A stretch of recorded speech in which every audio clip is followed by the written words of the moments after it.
la CEDEAO est progressivement devenue une menace pour nos pays. Elle est instrumentalisée contre les institutions de nos pays, contre nos États, contre nos populations, avec l'imposition de mesures coercitives qui ont un impact sur nos populations et même des menaces d'intervention militaire contre nos pays pour une organisation que nous-mêmes nous avons créée. Et par rapport à cela, aujourd'hui, nos chefs d'État ont pris une décision qui est une décision de survie dans l'intérêt supérieur de nos pays parce qu'aujourd'hui, la CEDEAO œuvre dans un sens contraire aux trois principes qui ont été définis par son Excellence le colonel Assimi Goïta, président de la transition, chef de l'État, le respect de la souveraineté du Mali, le respect des choix stratégiques et des choix de partenaires du Mali et la défense des intérêts vitaux des Maliens. Aujourd'hui, la CEDEAO est devenue un instrument entre les mains de certaines puissances extérieures qui l'utilisent comme une arme contre nos pays qui avons souverainement cédé partie de notre souveraineté pour réaliser l'unité africaine. Donc il fallait arrêter ces actes de déstabilisation, de menace, parce que nous sommes et nous devons être une communauté, mais malheureusement, la CEDEAO n'incarne plus cet idéal panafricain et nos pays doivent assumer leurs responsabilités et travailler dans le sens de l'intérêt de nos pays. Aujourd'hui, nous pensons que nos pays ont plus intérêt à être hors de la CEDEAO, hors de portée de ces actions de déstabilisation pour pouvoir nous réorganiser et aussi tirer profit de toutes les opportunités qui se présentent pour pouvoir travailler avec les pays qui le souhaitent, comme le Burkina et le Niger, pour arriver à ça. En termes d'implication, je crois qu'il faut rassurer les uns et les autres. C'est le Mali qui a créé la CEDEAO avec d'autres pays. Ils n'ont pas créé le Mali. Nous sommes un pays éternel. Nous avons existé avant la CEDEAO et les autres organisations et nous allons continuer notre cheminement en dehors de ces organisations. Il peut se poser des défis, des éléments ici et là. Le Conseil extraordinaire a dessiné les éléments pour qu'on puisse travailler, pour pouvoir matérialiser l'objectif qui est recherché en matière de sécurité, en matière de développement économique. Le défi n'est pas hors de portée de notre pays. Notre pays n'est pas seul non plus. Nous sommes avec le Niger, nous sommes avec le Burkina. Nous avons mis en place l'Alliance des États du Sahel qui va travailler pour renforcer la coopération politique entre nos pays, pour renforcer le développement économique, pour assurer la sécurité. Donc, nous avons aussi une offre, une réponse en tout cas géopolitique et géostratégique pour pouvoir avancer. Je ne pense pas que ces derniers temps, ou même depuis que notre pays a été créé, il y a eu un défi qu'on n'a pas pu surmonter. Et moi, je pense que le plus important aujourd'hui, le Mali a fait l'option de se prendre en main. Ceci a des conséquences, ceci a des implications. Et je pense que s'il y a des éléments, des paramètres qui se mettent sur notre chemin, nous devons pouvoir assumer notre décision. Moi, je suis convaincu que nous avons la résilience, nous avons l'intelligence nécessaire pour frayer notre chemin et travailler aussi avec d'autres pays. Donc, c'est vraiment les éléments qui me semblent être les plus importants. Donc, nous allons travailler. Ce retrait peut aussi présenter des opportunités énormes pour notre pays, pour avoir une autonomie politique, une autonomie économique, et puis travailler de façon tout à fait autonome à réaliser les objectifs de la refondation qui est engagée par les plus hautes autorités. Je voudrais tout simplement dire que l'espace AES représente un marché d'environ 70 millions d'habitants.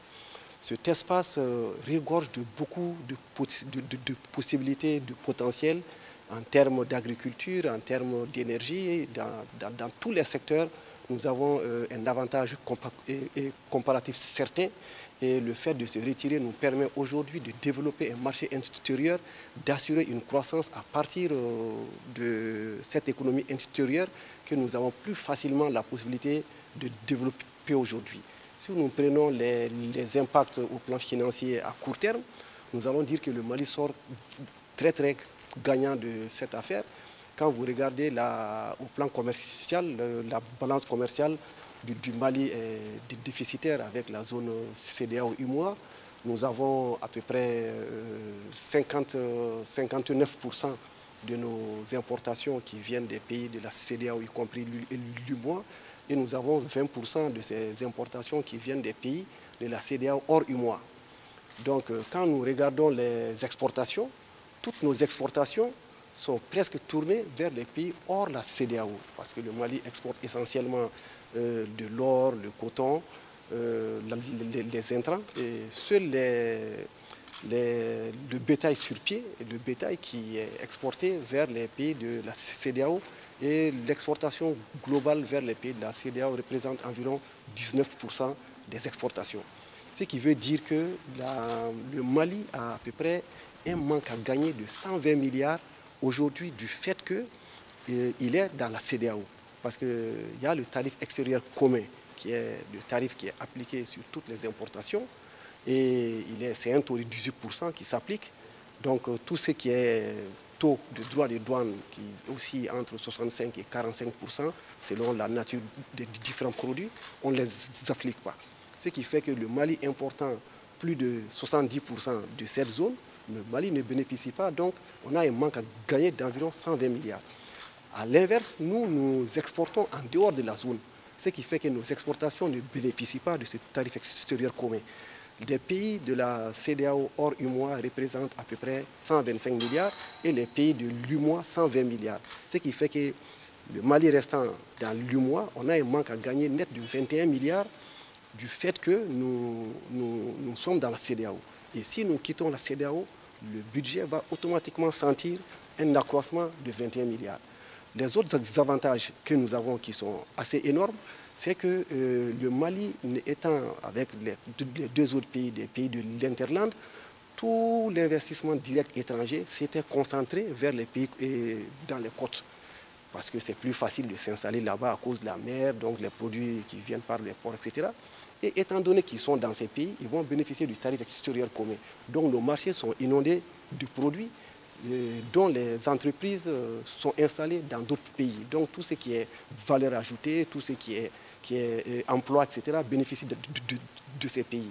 En ayant notre propre tarif à appliquer aujourd'hui, l'investissement direct va être plus tourné vers nos pays. Donc il y a certainement un marché important que nous constituons pour ces investissements directs qui ne seront plus orientés vers ces côtes, mais plutôt vers nos pays. La deuxième chose, c'est qu'aujourd'hui, beaucoup d'entreprises s'installent dans ces pays et ce sont désormais les pays qui donnent le critère d'origine CEDEAO à ces entreprises. Parce que normalement, il y a un taux qui est défini. Il faut qu'un certain nombre de valeurs ajoutées soient réalisées dans ces pays pour que l'entreprise-là ait le label origine CEDEAO et qu'il puisse bénéficier du tarif extérieur commun. Il se trouve que les États, pour pouvoir favoriser l'investissement direct, ferment les yeux sur beaucoup de choses aujourd'hui. Donc cette concurrence, nous allons la combattre. Parce que nous allons avoir nos entreprises, nous avons la liberté et la flexibilité de discuter avec tous les pays, avec tous les investisseurs. Et nous avons la latitude aujourd'hui de protéger nos entreprises, de les accompagner pour que nous puissions avoir une production locale plus importante, tout ce qui va impliquer l'emploi, etc., etc. Donc je pense que le Mali sort vraiment gagnant en termes d'opportunités et nous sommes en train de mettre tout en œuvre pour saisir ces opportunités et de les rendre une réalité chez nous. En tout cas, nous avons vu des situations plus compliquées que ça qui constituaient la période de janvier 2022 à juin 2022 qui était l'embargo de l'UMOA avec toutes les conséquences financières que cela comportait. Le Mali s'est montré résilient, nous avons pu être imaginatifs, créatifs et nous avons même eu une croissance importante à cette période. Nous avons beaucoup de choses à gagner aujourd'hui, c'est pas aussi compliqué que ça et nous sommes certains que les opérateurs économiques, les entreprises auront au contraire à gagner et ils vont profiter en tout cas de cet espace aujourd'hui pour vraiment nous permettre de relancer notre économie tout en sachant qu'avec la flexibilité que nous avons aujourd'hui, nous allons discuter d'État à État avec tous ces pays qui sont hors UEMOA pour dire bon, voilà, nous voulons continuer des échanges avec vous, quels vont être les termes nous avons la liberté d'assurer tout en protégeant les entreprises. Je pense que en tout cas, les gens peuvent être assurés et que dans tous les cas, le gouvernement a mis en place une commission interministérielle qui va se charger donc de veiller et de surveiller tous les marchés, tous les indicateurs pour pouvoir s'ajuster chaque fois que cela sera nécessaire.